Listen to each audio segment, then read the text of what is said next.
Hi, everyone. Our project consisted of the airline delayed dataset. Our group members are Kelsey Kirby, Mark Stiles, and myself, Gianni Conde. So for our project, we focused on a classification analysis where we attempted to predict flight delays based on scheduled departure and arrival information. We believe that the ability to predict when a flight is delayed could identify the primary indicators of the delay and would assist in planning a professional and personal travel.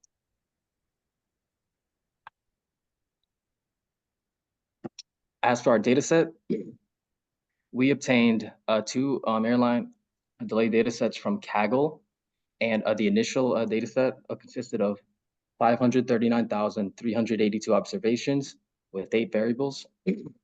As far as these two data sets, this was a combination of the original airline delay data with the airport latitude and longitude information. We also used the lookup table for converting airline codes to airline names. The next portion of the analysis is feature engineer.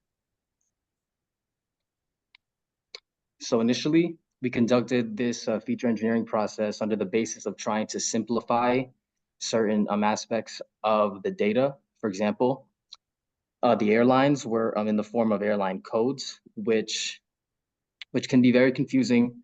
So we decided to simplify it to its respective name based off the airline data set. As far as days, we wanted to change the formats from an integer to actual labels to avoid any classification modeling issues.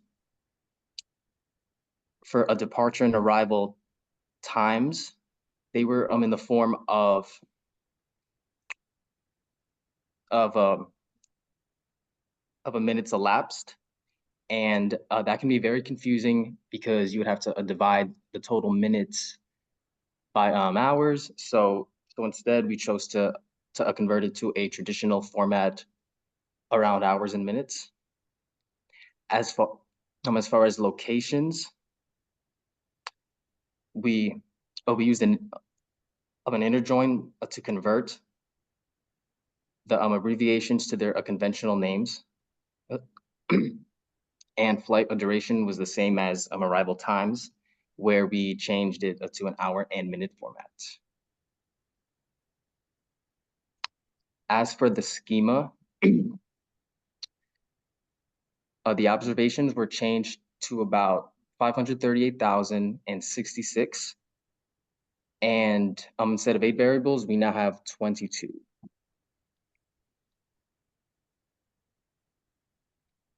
So the next section here is the exploratory data analysis. Once we had taken our data sets, discretized variables, converted dates, and enriched everything, we then want to take a look at what we had and make sure that we had a quality data set. So the first set of plots we have here, the top left shows the class, which is the objective variable, which whether a flight is delayed or not. And so we have a relatively balanced set. And we felt that this meant that we were going to have at least a good chance with a low bias within it. And then on the right, we have the day, week, and the day, and those two are basically the same, represent the same data. The one on the bottom is named and sorted, but we have a little bit of variation between the different days, which we thought would help us provide some predictive power. The time of day, which is also discretization of the numerical values that we had, did have some grade between the two different night, evening, afternoon, morning values, and so we thought that was also going to be useful. Our second set of plots here on the top left is the flight minutes, and they average around 100, and what that means is that the flights are just short of 2 hours, an hour and a half, 2 hours, so they are relatively short flights. The majority of flights are made relatively short. On the right, at the top right, is the flight numbers. Flight numbers aren't necessarily, the number itself doesn't indicate the value. It's really a kind of a convention. And the odd number of flights are flights that go to the west and the south, and the even number of flights that go to the north and the east. It is interesting that it did have some level of distribution, though. In the bottom row, we have departure minutes and the arrival minutes. The departure minutes, if you'll notice, they start around 300, and so those flights that start taking off, around 100 minutes later, start arriving. And so that's why the distribution looks somewhat similar, not the same, but similar, but just offset. The second, this next set of plots here is with the longitude and latitude, and what we were trying to understand was a little bit of spatial information, but really the longitude have very similar distribution, as well as the latitude has very similar distribution. And what you're looking at in the top row with the longitude is a bottom up view of the United States, and on the right, around -70 degrees, you're looking at the east coast of the United States, going left towards the center of the U.S. Mountain probably has the least amount of airports, and then around -125 degrees, that's the west coast of the United States. Around -140 degrees, that's Alaska, and -160, that's Hawaii. Similarly, with the latitude, you're looking at the side view of the United States. 60 degrees latitude, that's Alaska. About 48 degrees, that's Canadian border, and around 20 degrees, that's the Mexican border of the United States. The two peaks, you'll notice around 40 degrees latitude and around -85 degrees longitude. That is actually in the center of Indiana, Fort Worth, Indiana, and that it's almost entirely surrounded by cities like Milwaukee, Detroit, Chicago, Cincinnati. And so that's why there's a majority of flights, or a really high count of flights around those numbers. This set of plots here, the airline showing that the converted names, we can see that the Southwest Airlines has the very by a margin, the largest number of flights in the U.S., and the Hawaiian Airlines with the smallest, and gray between all those with all the other airlines.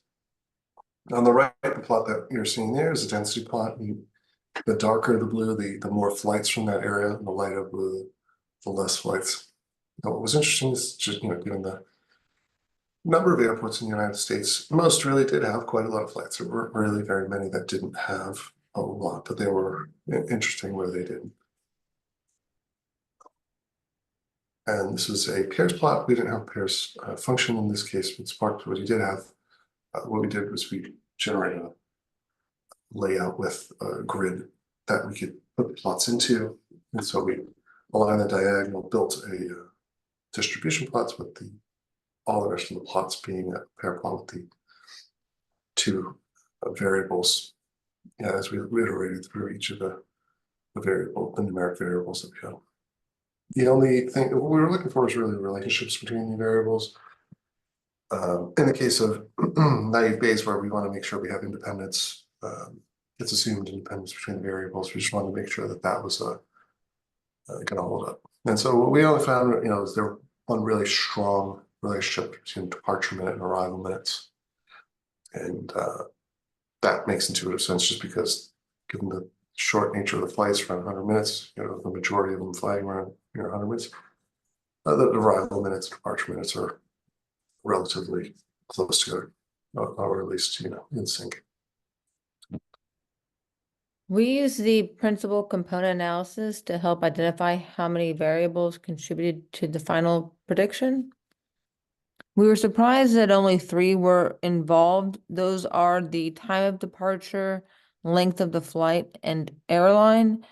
We rationalized that the time of departure would indicate perhaps rush hour, and that flight length would maybe indicate things like a congested route, or a longer period of time that would allow for various weather conditions. And then an airline specific would have like specific planning or maintenance issues. So it was both interesting and concerning because it told us that perhaps our data set didn't have the depth that we would require. We ran correlation between all the variables and only found one really strong correlation, and that was between arrival longitude and departure longitude. That magnitude was 0.637. We reasoned that that's because most flights are short, so most departures and arrivals would be close. The proposed model's prediction for this was to predict the flight delays, and it's a class variable would be the target for all the algorithms. The class determined if this was delayed or not delayed. And we used 6 different algorithms. We used logistic regression, naive Bayes, random forest, gradient boosted tree, decision tree, and support vector machine. We use Spark to create models with grid-based hyperparameter tuning to find the best models. We use cross-validation with threefold and tested against 80% of the data, with the remaining 20% used for prediction validation. We ran a wide range of tests for each parameter available until we found a short range demonstrating that the parameters produce the best output. Our pipeline had 5 stages. String indexer converted strings to digits, and then we used one hot encoder to eliminate numerical bias. Since they weren't representing digits, we were instead discrete values. We then combined the values with a vector assembler and scaled the data with a standard scaler. Given that normalization didn't work well with this data, the final stage was the algorithm we added separately to make the pipeline as reusable as possible. For the results, we used the 20% data set to generate the predictions. We used these predictions to measure the area under the curve and accuracy. As you see here, our best was the decision tree at 65% accuracy. And then the lowest was naive Bayes with 60%. So each of the models ranged around the 60 to 65% accuracy range. So the results of our prediction models were not exceptional. Without date stamps for the delays, we were limited on how well the models could understand the classification problem. Dates would have been helpful to indicate either the seasons of the year or major holidays, which would be more intuitive to when we would expect to see delays. Without dates to coalesce around, there was a limit to the predictive power we could achieve with this data set. This project was an indicator that some data sets are a little bit weaker than others. And so that concludes our brief.